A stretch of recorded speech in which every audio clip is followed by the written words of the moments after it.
자, 여러분, 일본행 비행기표 9,900원 봤을 때 어떤 생각 들었어요? 와, 대박! 이번에 오사카 간다! 그래서 결제 버튼 눌렀죠? 근데 결제 완료 화면 보니까 13만 4천 원? 잠깐, 뭐야 이게? 유료 할증료 3만 원, 공항 이용료 2만 8천 원, 수화물 15kg 4만 원, 좌석 지정 1만 5천 원. 9,900원짜리 항공권이 어떻게 13만 원이 된 거지? 그때 깨달았어요. 아, 내가 낚였구나. 근데요, 진짜 무서운 건 따로 있어요. 저가 항공사는 여러분이 낚였다고 느끼는 그 순간에도 여전히 손해를 보고 있을 수 있다는 거예요. 뭔 소리냐고요? 그럼 얘네는 대체 뭘로 돈을 버는 거냐고요? 항공사 수익 구조, 특히 저가 항공사의 비즈니스 모델에 대해서 진짜 미친 듯이 자료를 찾아봤거든요. 만약 여러분이 저가 항공 쓰면 싸게 여행할 수 있다고 단순하게 생각하고 있었다면, 아니면 특가 항공권만 잘 잡으면 무조건 이득이라고 믿고 있었다면 이 영상이 여러분의 생각을 완전히 뒤집어 놓을 거예요. 구독 버튼 누르고 이 영상이 도움되면 좋아요도 꼭 눌러주세요. 자, 이제 시작해 볼까요? 분명 9,900원 보고 들어왔는데 왜 내 지갑에선 10배가 넘는 돈이 나갈까요? 그리고 항공사는 대체 저 9,900원짜리 티켓을 팔아서 직원 월급은 어떻게 주고 그 비싼 기름값은 어떻게 감당하는 걸까요? 항공사가 자선 사업가도 아니고 망하려고 작정했나 싶으셨다면 오늘 제대로 오셨습니다. 사실 말이죠. 대부분의 사람들은 저가 항공사가 비행기 표를 싸게 파는 항공사라고 생각해요. 틀렸어요. 저가 항공사의 진짜 정의는 이거예요. 비행기 표를 미끼로 파는 항공사. 자, 보세요. 라이언에어라고 들어봤어요? 유럽 최대 저가 항공사인데 2024년 회계연도 기준으로 전체 매출이 약 139억 유로, 한화로 약 20조 원이에요. 근데 이 중에서 순수하게 비행기 표만 팔아서 번 돈이 얼마인지 알아요? 92억 유로, 약 66%예요. 나머지 47억 유로, 그러니까 매출의 34%가 뭐냐?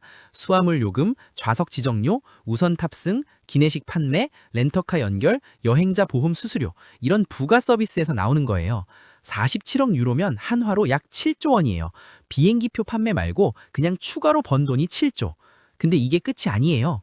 미국의 스피릿 항공 같은 초저가 항공사 ULCC는요. 전체 매출의 47%가 부가 서비스 수수료에서 나와요. 거의 절반이에요.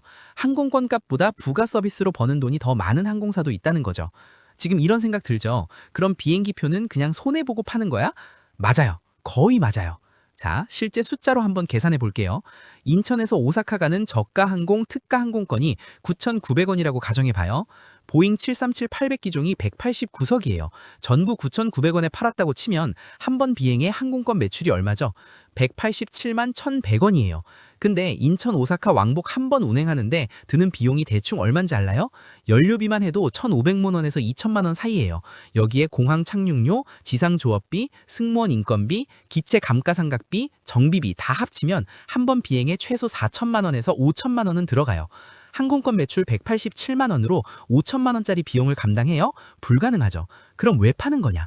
이제부터 진짜 재밌어집니다. 자, 그 비행기에 탄 189명을 분석해 볼게요. 일반적으로 저가 항공 탑승객의 행동 패턴이에요. 자, 전체의 약 70%, 132명, 평균 수화물 요금 편도 4만 원, 수화물 매출 528만 원, 좌석 지정 구매자 전체의 약 40%, 76명, 평균 좌석 지정료 1만 5천 원, 좌석 지정 매출 114만 원, 기내식 구매자 전체의 약 30%, 57명, 평균 구매액 1만 원, 기내식 매출 57만 원, 우선 탑승 구매자 전체의 약 15%, 38명, 우선 탑승 요금 1만 원, 우선 탑승 매출 28만 원. 자, 이것만 다 합쳐도 727만 원이에요. 항공권 매출 187만 원보다 거의 4배야. 근데 아직 안 끝났어요. 유료 할증료 있죠? 이거 항공사가 다 가져가는 거예요. 평균 유료 할증료 3만 원 곱하기 189명, 약 567만 원. 여기에 항공사가 여행자 보험, 렌터카, 호텔 연결하면서 받는 수수료까지 합치면요. 결국 9,900원짜리 항공권을 판 비행기 한 대에서 실제로 들어오는 돈은 항공권 187만 원, 플러스 부가 서비스 727만 원, 플러스 유료 할증료 567만 원, 약 1,481만 원이에요. 물론 이래도 5천만 원 비용에는 한참 모자라죠. 그래서 저가 항공사는 특가 항공권 비율을 전체의 10에서 20% 정도로만 유지해요. 나머지 80%는 5만 원, 10만 원, 15만 원짜리 정상가로 파는 거예요. 특가 항공권은 뭐냐? 여러분을 유인하는 광고비예요. 마케팅 비용. 9,900원 특가라는 광고를 보고 들어온 여러분 중 상당수는 그 가격에 원하는 날짜가 없어서 결국 10만 원짜리를 사게 되거든요.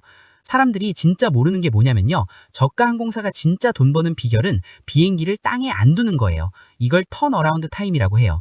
비행기가 공항에 도착해서 승객 내리고 청소하고 연료 넣고 짐 싣고 다시 출발할 때까지 걸리는 시간. 대한항공, 아시아나 같은 대형 항공사 FSC는 보잉 737 기종으로 이게 50에서 60분이에요. 저가 항공사는요 30분, 40분. 라이언에어는 25분 만에 해내요. 사우스웨스트 항공은 한때 10분 만에 이 모든 걸 끝내는 10분 회전 전략을 쓰기도 했어요. 이게 왜 중요하냐? 턴어라운드 타임을 10분만 줄이면 하루에 비행 1회를 더 할 수 있어요.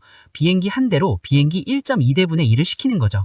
실제로 사우스웨스트 항공은 비행기 3대로 4대분의 스케줄을 소화한 적도 있어요. 보잉 737 한 대 가격이 대략 1,000억 원이에요. 턴어라운드 타임 최적화로 3대로 4대 역할을 하면 1,000억 원을 벌지는 않지만 1,000억 원을 안 쓴 거예요. 그래서 저가 항공사는요, 승무원이 기내 청소도 하고 탑승구에서 손님 맞이도 하고 조종사가 램프 지역까지 내려가서 정비 일을 돕기도 해요.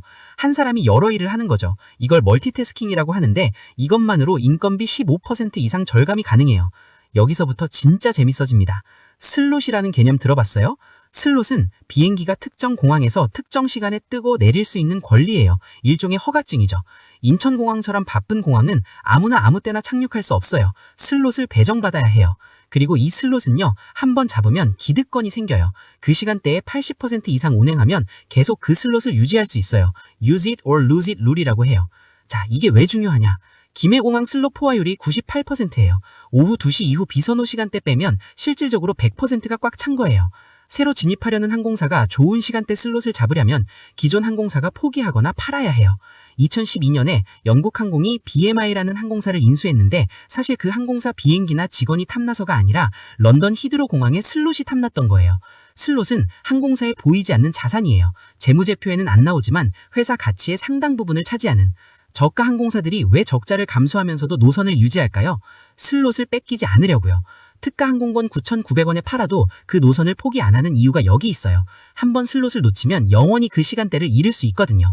자, 지금까지 들으면서 이런 생각 들었죠? 그래, 알겠어. 근데 난 그래도 싸게 타는 것 같은데. 이게 바로 저가 항공사가 노리는 심리예요. 디커플링이라고 해요. 가격을 쪼개서 보여주는 거예요. 항공권 9,900원만 크게 보여주고 유류 할증료 3만원, 세금 28,000원, 수화물 4만원은 작은 글씨로 숨겨놓은 거죠.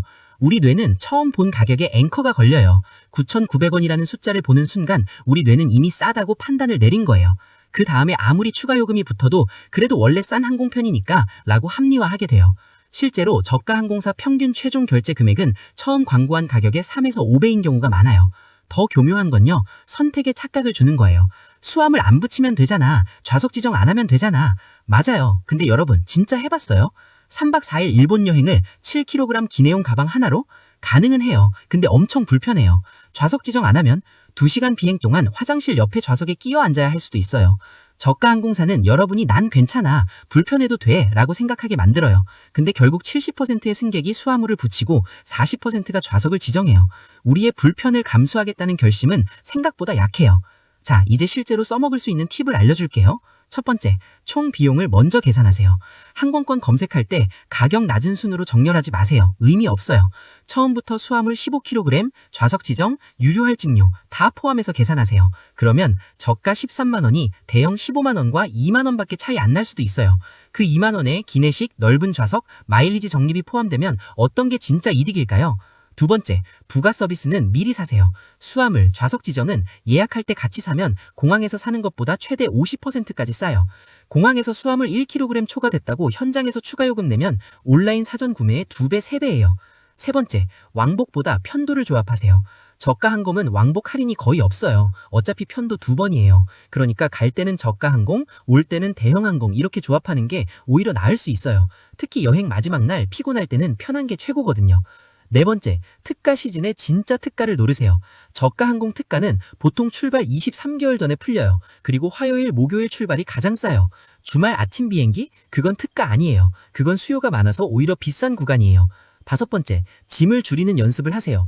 7kg 기내용 가방 하나로 여행하는 건 기술이에요. 압축팩 쓰고 옷은 2벌만 가져가고 현지에서 빨래하고 화장품은 미니 사이즈로. 이 기술을 익히면 진짜로 저가 항공의 최저가를 누릴 수 있어요. 4만 원에 수화물 안 붙이고 일본 다녀올 수 있는 거죠. 자, 정리해 볼게요. 저가 항공사의 비즈니스 모델은 단순해요. 항공권을 미끼 가격으로 팔아서 고객을 유인한다. 부가 서비스로 진짜 돈을 번다. 비행기를 최대한 하늘에 띄워서 효율을 높인다. 슬롯을 확보해서 경쟁자의 진입을 막는다. 이 네 가지가 저가 항공사가 9,900원 항공권을 팔면서도 흑자를 내는 비결이에요. 라이언에어는 2024년에 2조 원 넘는 순이익을 냈어요. 역대 최고 실적. 싸게 판다가 아니라 싸게 보이게 판다는 걸 완벽하게 실행한 결과죠. 우리가 현명한 소비자가 되려면요, 이 구조를 이해해야 해요. 저가 항공이 나쁜 게 아니에요. 이 시스템을 이해하고 활용하면 진짜로 싸게 여행할 수 있어요. 근데 모르면 13만 원짜리 항공권을 9,900원에 샀다고 착각하면서 여행하게 되는 거예요. 여러분은 이제 알았잖아요. 비행기 표는 미끼일 뿐이라는 거. 다음에 저가 항공 예약할 때 이 영상 생각하면서 총 비용부터 계산해 보세요. 그게 진짜 현명한 여행의 시작이에요. 오늘 영상이 도움이 됐다면 좋아요, 구독 꼭 눌러주세요. 돈에 대해 진짜 제대로 공부하고 싶다면 다른 영상도 꼭 봐주세요. 그럼 다음 영상에서 또 만나요.